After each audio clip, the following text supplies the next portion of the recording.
अगर आपको भी मेरे पेशेंट की तरह गंजपन हो चुका है, बार्डनेस है, किसी खास किस्म का एलोपेशिया है, तो आज की रेमेडी आप लोगों के बालों को दोबारा से रिवाइव कर सकती है।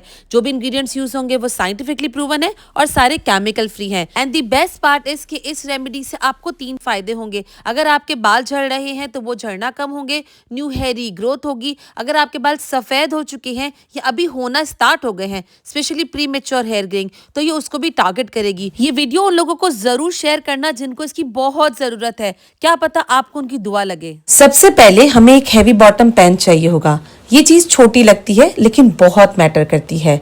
थिन पैन में ऑयल जल्दी हीट पकड़ लेता है और जब ऑयल जलता है तो न्यूट्रिएंट्स का काम शुरू होने से पहले ही खत्म हो जाता है। फ्लेम को बिल्कुल लो रखना है। अब पैन में हम ऐड करेंगे 1 cup pure coconut oil. Coconut oil यानी कि नारियल का तेल जितना प्योर हो, ऑर्गेनिक हो, उतना ज्यादा बेहतर है। अब यहाँ कोई जल्दी नहीं करनी। नारियल के तेल को बस धीरे धीरे वार्म होने देना है। इस वक्त आप ऑयल को देखोगे, पहले थोड़ा सा थिक लगेगा, फिर आहिस्ता आहिस्ता ये मेल्ट होकर फ्लो करना स्टार्ट हो जाएगा। यही मोमेंट होता है कि जब ऑयल रिसेप्टिव हो जाता है। ऑयल को उबलने नहीं देना, ऑयल को फ्राई नहीं करना, बस इतना कि ऑयल जिंदा लगने लगे, जलता हुआ ना रखना। जब ऑयल इतना वार्म हो जाए कि आप इसमें अपनी एक फिंगर डिप कर सको और जलन महसूस ना हो, तब होगा अगला स्टेप। इस नेक्स्ट स्टेप में हम ऐड करेंगे 1 tablespoon castor oil. Castor oil डालते वक्त ऑयल थोड़ा सा हैवी लग सकता है और ये बिल्कुल नॉर्मल है। इस स्टेज पर कैस्टर ऑयल यानी कि अरंडी के तेल का काम हेयर ग्रो करना नहीं होता।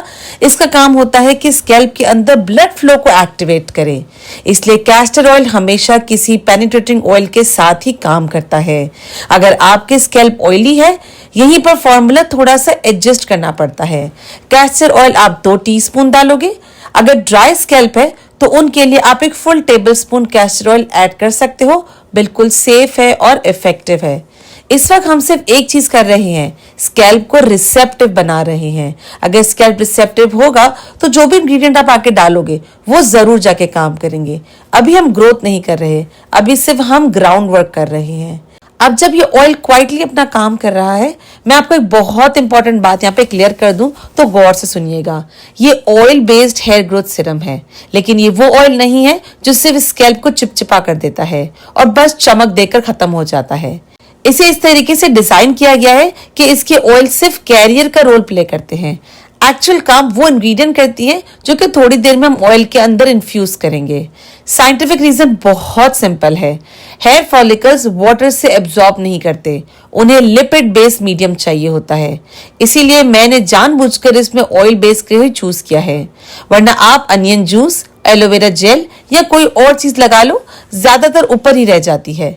इसीलिए आज मैंने आपको ये बात क्लियर कर दी है। अब चलते हैं नेक्स्ट स्टेप की तरफ। अब इसमें हम ऐड करेंगे 1 टेबलस्पून कलौंजी, जिसे हम अनियन सीड्स या ब्लैक सीड्स भी कहते हैं। कलौंजी ऑयल में जाते ही फौरन रिएक्ट नहीं करती, इसे थोड़ा सा टाइम चाहिए होता है। ऑयल के साथ बॉन्ड बनाने के लिए थोड़ा सा वक्त चाहिए। फ्लेम अभी भी लो ही है। कलौंजी का काम फॉलिकल्स को वेकअप कॉल देना होता है। ये उन फॉलिकल्स पर काम करती है जो कि अभी जिंदा हैं, लेकिन थोड़े से लेजी हो चुके हैं। अब ऐड करेंगे इसमें 10 से 12 करी लीव्स, तकरीबन 1 छोटी मुट्ठी के बराबर ही। करी लीव्स डालते वक्त आप ऑयल की स्मेल चेंज होती महसूस करोगे। ये नॉर्मल है। ये साइन होता है कि न्यूट्रिएंट्स अब इसमें रिलीज होना शुरू हो गए हैं। जो भी फ्रेश इंग्रेडिएंट आप इसमें यूज करोगे, हमेशा उसे 1 रात पहले धो, अच्छे से क्लीन करो और फिर उसे ड्राई कर ही इसमें ऐड करना। कोई भी गीली चीज इसमें ऐड नहीं होगी। ऑयल को धीरे धीरे स्टर कर लो। इसे 5 से 7 मिनट तक इसी लो फ्लेम पे रहने दो। ये सीरम आदमी औरतें दोनों यूज कर सकते हैं। अगर आपके बाल स्ट्रेट है, वेवी है या कर्ली भी है, ऑयल को कोई फर्क नहीं पड़ता। हर किस्म के हेयर टाइप इसे यूज कर सकते हैं। ऑयल स्कैल्प के साथ काम करता है, हेयर पैटर्न के साथ काम नहीं करता। लो पोरोसिटी हेयर वालों के लिए ये स्टेज बहुत इंपॉर्टेंट है, क्योंकि वार्म ऑयल क्यूटिकल्स को ओपन करता है। इसीलिए आपको ऐसे ही इसको फॉलो करना है।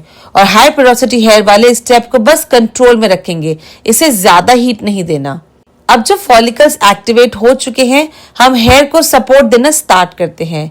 इसमें ऐड करेंगे 1 टेबलस्पून मेथी दाना यानी कि फेनुग्रीक सीड्स। हल्का सा पहले क्रश कर लोगे, फिर इसमें ऐड करोगे। मेथी को क्रश करना इसलिए जरूरी होता है कि न्यूट्रिएंट्स इसमें से इजीली रिलीज हो सके। बिल्कुल पाउडर बनाने की जरूरत नहीं है। गैस अभी भी बिल्कुल स्लो है।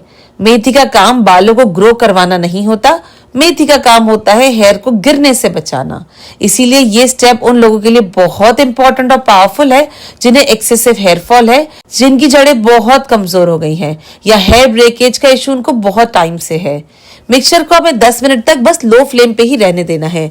ऑयल का कलर आहिस्ता आहिस्ता करके डीप होता जाएगा।